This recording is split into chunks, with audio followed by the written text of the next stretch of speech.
Subscribe करें हमारे YouTube channel को और बेल आइकन को प्रेस करें हमारे लेटेस्ट वीडियोस को देखने के लिए।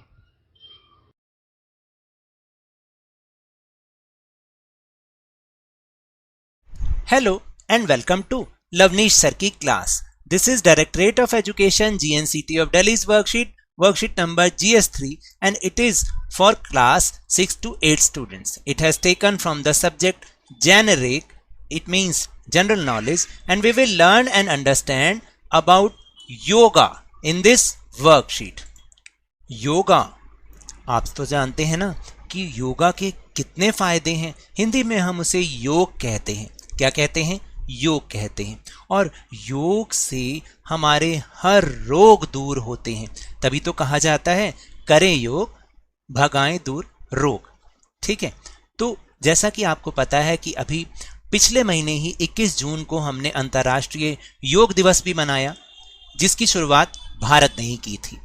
देखिए, योग जो है बहुत ही बढ़िया चीज़ है और जैसा कि आपने देखा होगा कि स्वामी रामदेव भी इसके बारे में बहुत बताते रहते हैं, बहुत सारे लोग भी उनको फॉलो करते हैं और ऐसे कई सारे लोग हैं जो कि योग की महत्वता को बताते हैं। हमें उनको ज़रूर सुनना चाहिए और फिर हमें अपने जीवन में भी योग अपनाना चाहिए। तो चलिए बिना समय गंवाए शुरुआत करते हैं मेरे साथ और समझने की कोशिश करते हैं। So the first question is, let us see why yoga is important by filling in the blanks. Pick and choose from the word box. तो देखिए यहाँ पर आपको बताना है और हमें देखना है कि योगा हमारे लिए क्यों इम्पॉर्टेंट है। तो उसके लिए हमें इन फिलिंग द ब्लैंक्स को पूरा करना है, लेकिन उसके लिए हमारे पास एक हेल्प बॉक्स है जिसमें से हमें वर्ड चूज करने हैं और उनसे हमें पता लगाना है कि आखिर हमारे लिए योगा क्यों इम्पॉर्टेंट है, योग क्यों ज़रूरी है। So let's see that help box. So here is that help box जिसमें से आपको वर्ड्स चूज करने हैं और फिर हमें ये देखना है कि why yoga is important for us. तो सबसे पहले देखिए, इंक्रीज सेल्फ क्या बढ़ाता है? वो हमारी आत्म अवेयरनेस को, जागरूकता को। तो हम यहाँ पे लिखेंगे अवेयरनेस। फिर रिड्यूसेस, क्या हमारे चीज़ को वो कम करता है? वो कम करता है स्ट्रेस को, रिड्यूसेस स्ट्रेस। फिर इम्प्रूव्स, क्या वो हमारी इम्प्रूव करता है? किस चीज़ को वो हमारे इम्प्रूव करता है? तो हम लिख सकते हैं इम्प्रूव्स मेमोरी, वो हमारी सोचने की क्षमता को बढ़ाता है, हमारी स्मृति को बढ़ाता है। ठीक है, अब उसके बाद है body and mind. Body and mind को क्या करता है? आप सोचिए, जल्दी से मुझे बताइए कि वो बॉडी एंड माइंड को क्या करता है?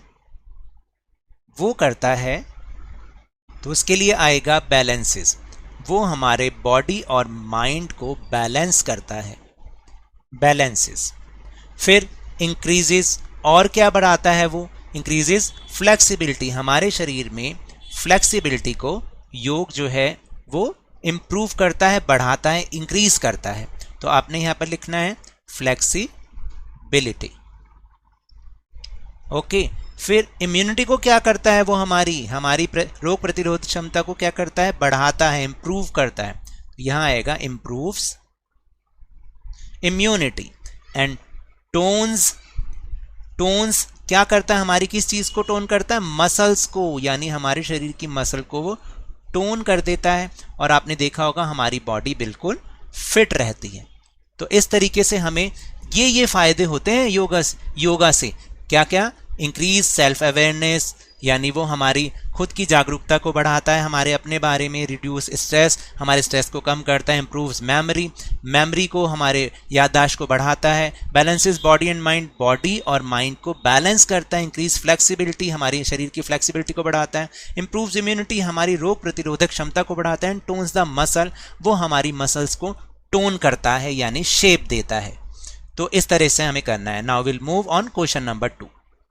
Question number 2 is think and write what is the best time to do yoga. आपको बताना है, सोचना है और लिखना है यहाँ पर कि सबसे बढ़िया टाइम योगा करने का क्या होता है। Filling the blanks to complete the words. यहाँ पर कुछ हिंट के लिए वर्ड को थोड़ा बहुत जो है छुपा के लिखा गया है, उसके बीच के लेटर्स को छुपा दिया गया है, और सीन भी दे रखा है जिससे आप समझ सकते हैं कि यहाँ पर वर्ड क्या बनेगा। तो सबसे पहले ये किस टाइम का पिक्चर है, पूरे डे में कौन सा टाइम होता है ये, this is morning time, MORNING, morning. फिर this time, okay, it is evening time, evening, EVENING।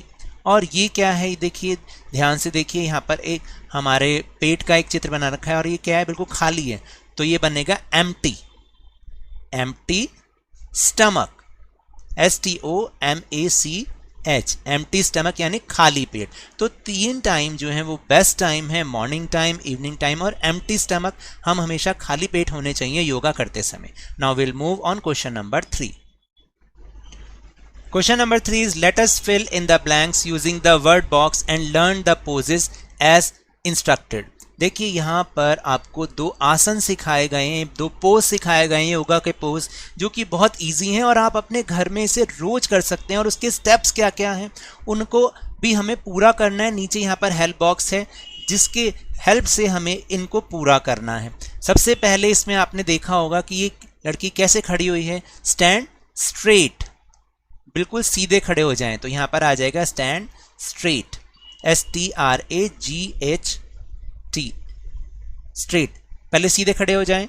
फिर place your right heel on the left thigh. अब आपको अपनी राइट एडी को, हील को अपनी लेफ्ट थाई पर इस तरह से रखना है जैसा इस पोज में दिखाया गया है। फिर stretch your arms up and join, अपने हाथों को जॉइन करना है, अपनी भुजाओं को, और उनको ऊपर की ओर खींचना है। फिर इसके एंड जॉइन, सॉरी यहाँ पर आ जाएगा जॉइन हैंड्स, अपने हाथों को जॉइन करते समय और अपनी भुजाओं को ऊपर की ओर खींचना है। Then hold for a few, क्या, hold for a few breaths, कुछ सांसों के लिए वहां पर रुकना है, यानी अपनी सांस रोक के रखनी है आपको कुछ सेकंड्स के लिए। फिर स्विचेस साइड्स, और फिर ये दूसरे पैर के साथ बिल्कुल ऐसा करना है। तो आपको समझ में आया। और इस पोज को हम कहते हैं ट्री पोज या वृक्ष आसन, यानी पहले सीधे खड़े हो जाएं, फिर अपने राइट जो आपकी हील है, एडी है, उसको लेफ्ट थाई पर रखें, फिर अपनी आर्म्स को स्ट्रेच करते हुए अपने हाथों को जॉइन कर लें और थोड़े देर के लिए, कुछ सेकंड्स के लिए वहीं सांस को रोक के रखें, और फिर ये दूसरी साइड से करें। दूसरा है बटरफ्लाई पोज, जिसको हम तितली आसन भी कहते हैं। इसमें क्या करना है देखिए, तो सिट, सबसे पहले लड़की सिट स्ट्रेट, बिल्कुल सीधी बैठी है, sit straight, put your feet together and knees out to the sides. आपको क्या करना है, अपने पैरों को साथ में लाना है, जोड़ना है, और अपनी नीज जो है वो बाहर की तरफ निकालनी है, जैसा कि इस पोज में दे रखा है। देन होल्ड द, क्या, होल्ड द फीट, अपने दोनों पैरों को आपको पकड़ना है, hold the feet, and flap the knees like a butterfly, और आपको अपने जो फ्लैप हैं, जो अभी मैं आपको दिखाता हूं, उनको बटरफ्लाई की तरह मूव करना है, जैसे बटरफ्लाई अपने पंख जो है फ्लैप करती है। Now will move on question number 4। Now question number 4 is find out 3 more yoga poses and write their name also. Try them and send your picture to your teacher. अब आपको 3 और yoga pose ढूंढने हैं और उनके नाम भी लिखने हैं, और इन्हीं पोज में अगर आप अपनी पिक्चर अपने टीचर को भेज सकते हैं तो ज़रूर भेजिएगा। जैसे ये बहुत ही इजी योगा पोजेज हैं, अगर मैं आपको दिखाऊं, जैसे ये है, इसको हम बोलते हैं पश्चिमोत्तान आसन। यहाँ पे स्पेलिंग भी लिखी है पश्चिमोत्तान। आपने क्या करना है, अपनी जो है पंजों को पकड़ना है और अपनी नाक को अपने घुटनों तक टच करना है। इसको हम भुजंग आसन कहते हैं, भुजंग आसन, ठीक है। जैसे एक सांप होता है ना, सांप को भुजंग कहते हैं, तो भुजंग आसन। और इसको कहते हैं सर्वांग आसन। क्या कहते हैं, सर्वांग आसन। और ये है हल आसन, मैंने एक और एक्स्ट्रा दे दिया। इनमें आप पोज करके अपने टीचर को, मैम को, सर को जरूर भेज सकते हैं। सो इस तरीके से आपको ये क्वेश्चन करना है। इसमें पिक्चर बनाने की जरूरत नहीं, बल्कि आप अपनी फोटो इस पोज में करके सर या मैम को भेजें, लेकिन इनका नाम ज़रूर लिखेंगे जो मैंने आपको यहाँ पर पोजेस के नाम बताए हैं। So now that's all for this worksheet. अगर मेरे इस तरह समझाने से अब आपको समझ में आने लगा है ना, तो आप इस चैनल को लाइक कीजिए, शेयर कीजिए और बहुत ज़्यादा सब्सक्राइब कीजिए। और हाँ, जल्दी से 50K यानी कि 50,000 तक पहुँचा दीजिए। But remember that when ever you will go outside please wear your mask, और अपनी टर्न आने पर इसकी वैक्सीनेशन अवश्य कराएं, क्योंकि कोरोना को हराना है और ज़िंदगी को एक बार फिर से सुहाना बनाना है। और इसके बाद अरे भाई स्कूल भी तो जाना है। इसी उम्मीद के साथ बहुत